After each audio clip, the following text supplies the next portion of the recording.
Good news is something that we all like to receive. You know, that great feeling when you find out, yes, you passed the test, or yes, she said yes, yay, or you just find out that you're going to be a grandparent for the very first time, or you just found out that the baby came and it was delivered safely. As a friend of mine used to say, you count them up, they're 10 fingers, 10 toes, we're good to go, right? Or you find out, yes, you can have that vacation day, or you won the prize, or the financial thing turned out just the way you've been praying and hoping for, or the good news of cancer-free, it's in remission. We love to receive good news. The best news, the absolute best news we could receive is the news that God has already given us. The best news is this, that we are far worse than we ever imagined. And at the very same time, in Jesus Christ, we are more loved than we would ever dare to dream. Yeah, it's true, we are far worse than we ever imagined. Our sin problem goes all the way to our core. Our good deeds aren't as good as we think they are, and we are completely incapable of curing ourselves. But at the very same time, in Jesus Christ, we are more loved than we would ever dare to dream. That's the best news. The best group that you could ever join, the best group you could ever be part of is the church. I think about that. And when I say church, I'm talking about, the church, the gathering of people who believe in Jesus Christ, his followers. So the capital C church, Panama Baptist Church is a part of that. The best group you could ever join, I really believe, is the church, because it is a family. And it is a powerful army of prayer warriors who change the course of history as they pray. The church is a humanitarian association. It is the hope of the world. It is the object of Jesus' love and affection, and so much more. Now, over the years, I've observed that there are 4 levels of response to this news, the great news, the best news ever. And there are 4 accompanying levels of involvement in church. Let me be honest with you. Your pastors always want people to identify their current level of response, their current level of involvement, and choose to move up. That's where we always are. We always want you to identify where are you at right now, and then choose to move up if you're not at the top. Now, in our time together today, I'm going to talk about the church a lot, and I'm going to talk about it in a favorable way. And so you might wonder, is he saying this because he's a pastor? I mean, what's in it for him if I choose to move up? What's his angle? How does this benefit him? You might wonder that. Am I just saying this stuff because I'm a pastor? That's a possibility. I might be speaking well of the church today, and I might be encouraging you to move up because I'm a pastor, and it sounds like the kinds of things a pastor would normally say. You might be expected to talk for a pastor to say, hey, get more involved or something like that. So it might be because I'm a pastor. Or the opposite might be true. I might so believe in the things that I'm going to say today that that's why I chose to become a pastor. That's a possibility, isn't it? And I submit to you as that second. But I don't mind the fact that you would wonder that and that you would ask, is he just saying this because he's a pastor? I really don't believe that's the case. I hope you'll give me a fair listen. So without further ado, let me just lay out for you these 4 levels of involvement as I see it. 4 levels of response to the gospel and involvement in church. So at the bottom level, if you will, the first is this: I'm interested in the gospel and the church enough to observe it. And the key word in that description is the word observe. You could say that someone who's at that level of where they're observing and they're checking things out is, maybe you'd call them a window shopper. They're not sure that they believe all this stuff, not sure if they believe any of it, but they're here and they're checking it out. They've got some curiosity about it. The next level up is when someone would say, I believe in the gospel and the church enough to benefit from it. And the key word there would be benefit. That kind of a person, someone at that level of involvement, they say, maybe I don't believe in all of it, but, I really like being here. These people, they treat me well. I like being part of this group, and I'm curious about this stuff. And they've benefiting from the teaching. Maybe they've tried a principle they learned. Maybe they attended our mini series on parenting, for example, and they went home and they decided to try one of the principles that we gave, and it seems to be working out in their family, and their life is getting a little bit better, and so they're benefiting from it. That's a level of trying and an investment. So again, the key word is benefit at that level, and somebody at that level, maybe we would say that they are a consumer. And I use that word in the very best sense of the word consumer. As you move up the step ladder of involvement, the third level, I would say, is this. It's somebody who says, I believe in the gospel and the purpose of the church enough to participate and contribute.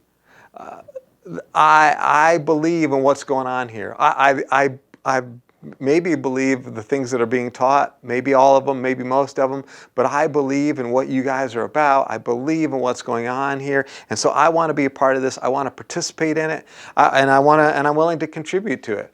And so they do that in one way or another, whether they help out in some kind of a ministry, or maybe they put some money into the offering in some way and financially contribute to the church. The key word in this particular level, I would say, is the word contribute. And somebody who's doing that, you would call them perhaps a contributor. Here at PBC, we've got another word for that, and we would use this word, member. I think somebody who's says, I really believe in most of everything that's being taught here, and I really believe in where you're going and what you're doing and what your purpose is, and I want to have a part in that. That's what we would call our members. They are people who believe the essential beliefs of this church, and they intend to participate. And they usually show that in 4 different ways. They attend the weekend services, either online or in person. They work to connect with other believers so that they know people here and people know them. And when I use that word know, I'm talking about more than being known by your name or knowing the names of others, where you're actually known for who you are and a little bit of what's going on in your life and what makes you tick and what help would be helpful to you and how you could use to be encouraged, those kinds of things. So our members attend, they connect meaningfully with other believers, they serve in some way the purposes of the church using their gifts, their time, and usually they give financially as well. So that's a level. There's another level. This one is, I would say, is at the top. And this is when you'd have somebody who says, I value the gospel and the church so much that I want to dedicate my life to spreading the gospel. I value the gospel and the church so much that I want to dedicate my life to spreading the gospel. And I'm going to do that with the help of other people, other believers in this church, and I'm going to do that with my whole life. The key word there, I would say, is the word dedicate. And if you had to come up with a word to describe a person who's at that level, maybe you'd say they're committed or a committed fan. This person, is like, if we were talking if we were talking football, it'd be like the Bills Mafia, right? They are a committed fan. They are deeply involved, deeply committed. So these are the 4 levels of commitment and involvement that I see. Now, before I go any further, there's something I need you to hear me say. It's very, very important. Regardless of whatever level you might presently be at, your pastors are very happy that you're here. Regardless of whatever level you're at. If you're at that observed level, we are thrilled that you're here, because I just love seeing people who have an interest in what's going on, and they're digging in. They've got a little bit of curiosity, and so they're willing to check it out. On top of that, I think that when I see that in a person, usually that's an evidence that God is at work in that person. And so I love seeing God at work, and we are thrilled. If that's where you're at the observed level, and you're like, man, I'm not sure I believe any of this, but I'm checking it out. I'm thrilled that you are here. Kudos to you. I hope you'll keep going in that search and checking it out. If you're at that next level up, right? And you're starting to benefit from it. You just like being here, and you like the people, or maybe you like some of the stuff that you're hearing and you're starting to apply that. That's awesome. I am thrilled that you are here. Regardless of whatever level you're presently at, I want you to know your pastors are very happy that you're here. That's true. At the same time, we always want people to identify their current level and move up to that committed level. Why? Why is that so important? Well, that's the question I hope you'll get an answer to today. And to find their answer, we're going to look at a conversation between Jesus and his disciples and what came out of that. So if you have a Bible, you can follow along with me. I'm going to be in Mark chapter 8 today, and I'm going to start at verse 27. Here's the text that we want to read. Jesus went out with his disciples to the villages of Caesarea Philippi, and on the road he asked his disciples, "Who do people say that I am?" Well, they answered him, "John the Baptist, others, Elijah, and still others, one of the prophets." "But you," he asked them, "who do you say that I am?" Peter answered him, "You are the Messiah." The Messiah, that's the promised one, the one that the prophets said would someday come, and he would be the one who would restore Israel. He would restore things to the way they are supposed to be. So, Peter says, "Jesus, you're the Messiah." Verse 30, and Jesus strictly warned them to tell no one about him. In other words, Jesus said, now don't go telling everybody that I'm the Messiah. The time is not right yet. Verse 31, then he began to teach them that it was necessary for the Son of Man to suffer many things and to be rejected by the elders, the chief priests, the scribes, and to be killed and rise after 3 days. And he spoke openly about this. So Peter took him aside and began to rebuke him.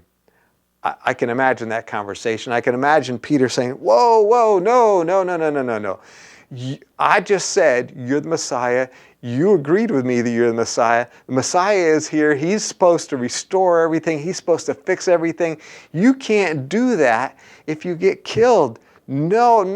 That is the last thing you can do. The last thing we want. We're going to do everything within our power to protect you. Jesus, you cannot die. You are the Messiah. I can imagine that conversation, and I bet he was passionate about it because he loved Jesus, and he loved the idea that the Messiah, after hundreds of years of waiting, had finally come to Israel. And so he rebuked Jesus. No, that can't be it. That can't be the plan. Now watch what Jesus said to Peter in response. But turning around, looking at his disciples, he rebuked Peter and said, "Get behind me, Satan. You are not thinking about God's concerns, but human concerns." I think Jesus understood that Peter was the one talking, right? But the words that were coming out of Peter's mouth were fitting the agenda, not of Peter alone, but of Satan. Satan was the one who wanted to keep Jesus from doing what it was that God had sent him here to do. And so Jesus says, listen, no, stop, enough. No, absolutely not. I will not do what you're saying, Peter. I will not. Because I'm committed to doing what concerns God and what God wants me to do. So no, I cannot hear any more of this. Now, let me just stop and ask you a few questions here. And I'd love for you to respond, in your own mind, or if you're sitting next to somebody, maybe you can chat that and respond with them. But at what level is Peter? I've talked about 4 levels. Is Peter at the observe level where he's just, he's not invested and he's not bought in and he doesn't believe in everything that Jesus said. He's just kind of there, curiosity. Or is Peter at that next level up where he's enjoying being there and maybe he's trying a few of the things, but he hasn't really bought in? Or is Peter at the 3rd level where he is a contributor? He's invested in this. He believes most of what he's hearing, if not everything, and he is bought in and he's participating and he's investing. Or is Peter at that sold out, absolutely committed, hey, whatever God wants level at the top? What do you think? I would guess that Peter is at that 3rd level. He is definitely a contributor. He believes in the purpose, he believes in what's going on, and he wants to have a part in it. So he's at that level 3. At what level is Jesus? At what level is Jesus? Well, I think you'd say Jesus is probably not at the contributor level. Jesus is at that absolutely committed follower level, right? He is all the way at the top. Jesus believed that participation in the kingdom was worth any cost, even death. And he said that's what was going to happen, and he was okay with that. So Jesus at level 4, Peter's at level 3. So one more question before we move on. At what level, 1, 2, 3, or 4, And at what level will I have the most complete camaraderie with Jesus? What level would I need to be at to have the most complete experience of being with Jesus and knowing what that's really like? It's level 4, isn't it? If I want to really experience Jesus, then it probably makes sense that I have to be where Jesus is, right? You can think of this in geographic terms. If you really want to have a great time with somebody, you actually need to be with them where they're at. It's hard to do that from a distance. And I think that's true in this way as well. If I really want to experience Jesus, if I really want to have the full dose of what it's like to know Him, to do things with Him, to love Him and be loved by Him, if I really want to have the full dose of that experience, I'm going to have to be where He's at. Let's go back to Mark 8 and see what happens next.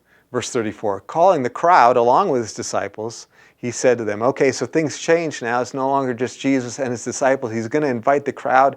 And I think that's significant because the things that He's about to say now aren't going to just apply to His followers. They're going to apply to anybody, including you and me. So calling the crowd with His disciples, He said to them, if anyone wants to follow me, let him deny himself, take up his cross, and follow me. Here in verse 34, we find an invitation.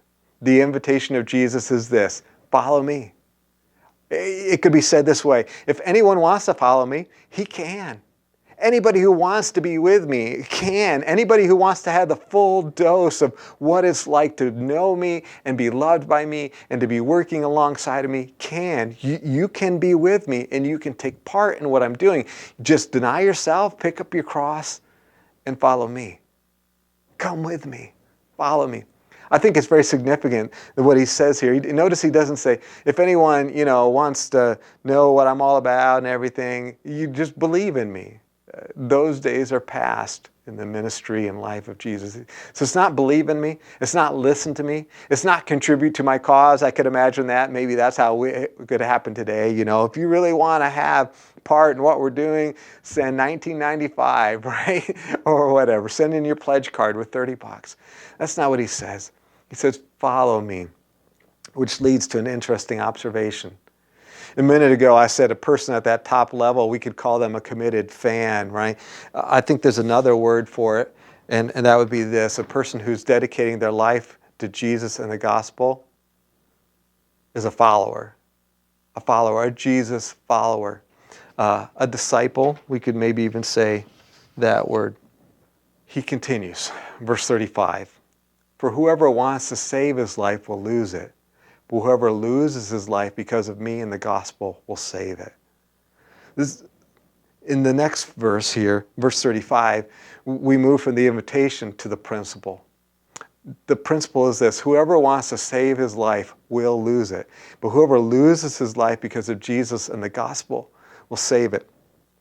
This statement, this statement was designed to be deeply profound and completely accurate and thought-provoking. I mean, as you read it, you see the same words get repeated, right? Life, save, lose, right? These words get repeated, but obviously, the meaning and exactly how all that plays out in our lives, it isn't really easy to figure it out. It almost sounds like a paradox. Whoever wants to save his life will lose it, but whoever loses his life because of me and the gospel will save it. That statement is very profound. It's very deep. It's very short. I tried to think this last week of a way I could shorten it up and keep the meaning. I couldn't come up with any way to do that. It's very short, but very profound. But it's 100% accurate. This is not a case of where Jesus would be speaking kind of with an exaggeration, a hyperbole to get our attention. There's no hyperbole here whatsoever. He's not overstating something to kind of make a point. He's stating a simple matter of fact. Anybody who tries to save their life will lose it, but anyone who loses his life because of Jesus and the gospel will save it. And He said it in a way like this to really get us to think. And I'm not going to flesh this all out for us today, because I'm going to keep with Jesus' purposes. Jesus didn't completely explain it because he wanted us to have to think about it and really ponder it and wrestle through it. And so I'm going to give a few insights on this particular verse, but I'm not going to completely break it down and dissect it for us. Let me talk a little bit, though, about it. That word save, I looked that one up into the original language that was being spoken when Jesus said that. And that word save has two different ideas. One is to protect at all costs, and the other is to rescue. So it could be either way. You could save your life by protecting it at all costs. Like you say, this is so valuable, I will not, no matter what it costs me, I will not let anything happen to it. Or save as in rescue. It's not in a good place now, but you do something, you intervene dramatically in order to rescue it. So how might that play out for a typical person who's trying to save his life? Well, there are a couple ways it might play out. One would be to not risk physical death. You know, Jesus just said, hey, I'm going to go die, and you can follow me. You might say, well, I don't think I'm going to go with you. That sounds dangerous. That sounds risky. So one way to protect your life or to save your life would be to not risk physical death or persecution by hanging out with Jesus. The other way to try to do it would be this: to try to gain the things that people associate with life. And I think in a word, the thing that most people associate with life is happiness, right? Everybody wants to be happy. So you could try to gain happiness or gain the things that people believe will make them happy, which would be money, health, self-actualization, those kinds of things. So those are ways that people would typically try to save their life. According to Jesus, that never works in the end. That's part of what you can't escape in what he said. That never works in the end. What Jesus seems to say instead is this: that when someone takes up his cross, in other words, they commit to follow Jesus and they're obedient to doing it Jesus' way, even to the point of death. When somebody does that and they reject the call to find life through all the other ways we try to find it, right? Through approval, through riches, through pleasure, through security, right? When somebody does that, they find a closeness in their relationship with Jesus that makes every loss worth it. Plus, that individual has assurance that he's a true friend of Christ and therefore will live with Jesus in heaven. I want to be clear, we don't earn our salvation by following Jesus and taking up our cross. We don't earn it. That's not how we gain it. What we gain instead is assurance that as we are doing that and we are walking with Jesus day by day, we're like, hey, you know what? I really am a true friend of Christ. That when Jesus promised me that new life and he promised me a new heart, right? And a new identity, he gave that to me, and that's real, and those are gifts, and I truly must have them because I'm walking with Jesus, and therefore I'm a true friend. And because I'm a true friend, I'll go where Jesus takes all of his true friends when I die. I'm going to go to heaven. Now, I want to point out one other thing before we move on. When Jesus said that he was going to be killed, and then he invited us to follow him, Jesus didn't have a low view of life. He wasn't looking at you and me and saying, hey, you might as well take up your cross and follow me, because after all, your life isn't worth much. As a matter of fact, I've looked at you, and you've got a pretty poor excuse for life. It's a pretty lame life that you have, so you really don't have much to lose. So just follow me, because it can't be any worse than what you got now. I mean, that's a pretty sad existence you've got there. I think Eeyore might be doing better than you. That is not what Jesus is saying. Jesus is not looking at you and saying, your life isn't worth much, so who cares what happens to it? He does not have a low view of life. In fact, he said the opposite. He said, your life is of extreme importance, and that's why this principle is important. Look at it, verse 36. He said, for what does it benefit someone to gain the whole world and yet lose his life? What can anyone give in exchange for his life? He said, what kind of trade could there possibly be that would be worth it? Like if you're living here in Western New York and maybe we get a little bit more snow at times than we would care for or whatever. And so somebody offers you and says, hey, look, I'll give you $1 million if you'll trade, instead of living here in Western New York in the winter, I'll have you go stand on the deck of the Titanic as it's sinking. I mean, is that really a good deal? Here's $1 million. By the way, you're going to die. Is that a good exchange for your life? Is that a good trade? Jesus says, no, there's nothing like that that would be a good trade, because your life is so extremely important that you want to make sure you don't lose it, protect it. But I'm telling you, the way to protect it is not the way you probably thought it was. Your life is so important. Give careful thought to what you would exchange it for and how you can save it and how you can protect it. That's the message that Jesus was giving. Now back into Mark chapter 8, I want to look at verse 38 with you, because it's in this verse that we get a warning. Jesus said, "For whoever is ashamed of me and my words in this adulterous and sinful generation, the Son of Man will also be ashamed of him when he comes in the glory of his Father with the holy angels." Whoa, here's the warning. When Jesus returns to earth with the angels, he's going to be ashamed of some people. He's going to reward others, for sure. That's not in this passage, but we find that elsewhere in the New Testament. So he's going to reward some, but he'll be ashamed of some.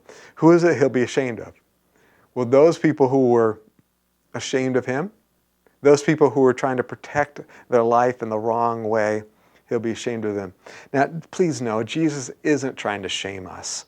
He's not trying to motivate us with shame. He's not trying to motivate us with feeling, trying to make us feel guilty. He's trying to protect us from that time of future shame. And he tells us, look, this is going to happen just as surely as I'm going to die. And by the way, he did.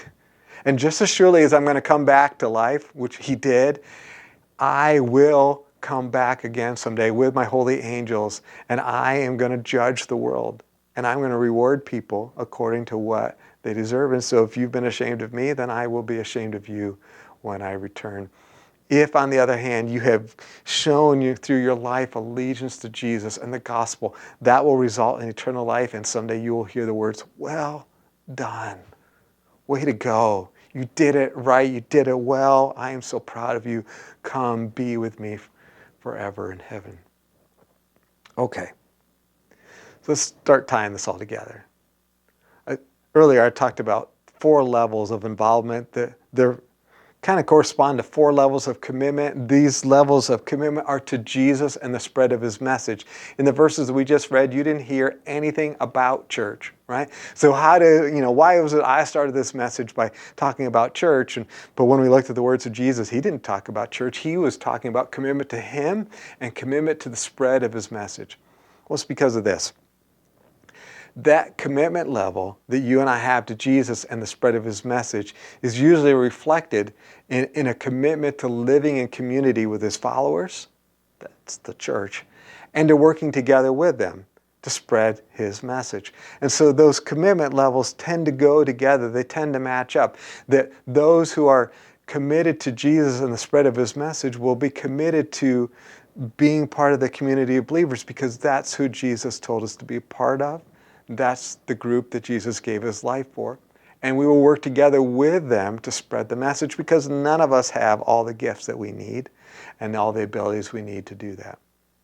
So as you think back about those 4 levels that I've laid out at the beginning, the level of observe and to benefit and contribute and to be committed or dedicated to, can I ask you to think this through? What level best describes you? Where are you at right now? Not like on your worst day, not on your best day, but on your average days. Where are you? What level best describes you? You have an answer? Second question, where do you want to be? One of the things I loved about what Jesus said was this: if anyone wants to follow me, pick up your cross and follow me. You get to choose your level. It is not fate. You are not stuck. You get to choose your level. So where do you want to be? And know this, your pastors are very happy that you're here. But we always want you to identify your current level and then to move up. Why? Because we believe that Jesus is telling the truth. We believe that the things that we read today are the truth, that Jesus really is the way to save your life, that Jesus really is going to come back and he's going to reward people appropriately for how they've lived. Anyway, I really believe that your soul wants to know Jesus through experience and you want to join him in working for the advancement of his kingdom. And because you want that at the deepest level of your being, if you're a believer, that's at the core of who you are. That desire is in you, even if you don't always feel it, because I believe that's what you really want. And that's what Jesus wants for you. Then I, as one of your pastors, want that for you too. That's why we're so happy you're here and we're happy you are where you are, but at the same time we were wanting you to look and evaluate what's your current level. And if you're not at the top, if you're not fully dedicated, we want to encourage you to move up, because that's what you want. That's what Jesus wants, and therefore that's what we want for you too.